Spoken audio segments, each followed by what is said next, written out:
সকালে খালি পেটে খেজুর ও কিশমিশ ভেজানো পানি খেলে কি হয় জানলে আপনি অবাক হয়ে যাবেন। আমরা অনেকেই কিন্তু খেজুর খেয়ে থাকি, অনেকে কিশমিশ ভেজানো পানি খেয়ে থাকি। এটা কিন্তু খুবই শরীরের জন্য উপকারী। নবীজি সাল্লাল্লাহু আলাইহি সাল্লাম খেজুর খেতে বলেছেন। আর খেজুর এতটা বরকতময় খাবার, নিয়ামতপূর্ণ খাবার। নবীজি সাল্লাল্লাহু আলাইহি সাল্লাম জানিয়ে দিয়েছেন, যে ঘরে খেজুর থাকে সে ঘরে আল্লাহ পাক রব্বুল আলামিন বরকত দেন। এমনকি নবীজি সাল্লাল্লাহু আলাইহি সাল্লামের কাছে এক ব্যক্তি অসুস্থতা নিয়ে এসেছেন।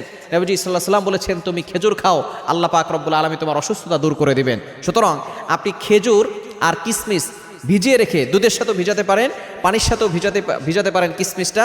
এটা যদি সকালবেলা আপনি খেতে পারেন ওই পানিটা, এক নাম্বার হচ্ছে আল্লাহ পাক রব্বুল আলামিন আপনার ক্যালসিয়ামের ঘাটতি দূর করে দিবেন। এই খাবারের মাধ্যমে আপনার ক্যালসিয়ামের ঘাটতি দূর হবে। এবং দ্বিতীয় নাম্বার হচ্ছে আল্লাহ পাক রব্বুল আলামিন এই খাবারের মাধ্যমে আপনার যে দুর্বলতা আছে সেটা কমে যাবে। এবং তিন নাম্বার হচ্ছে আল্লাহ তাআলা এই খাবারের মাধ্যমে আপনার যৌন শক্তি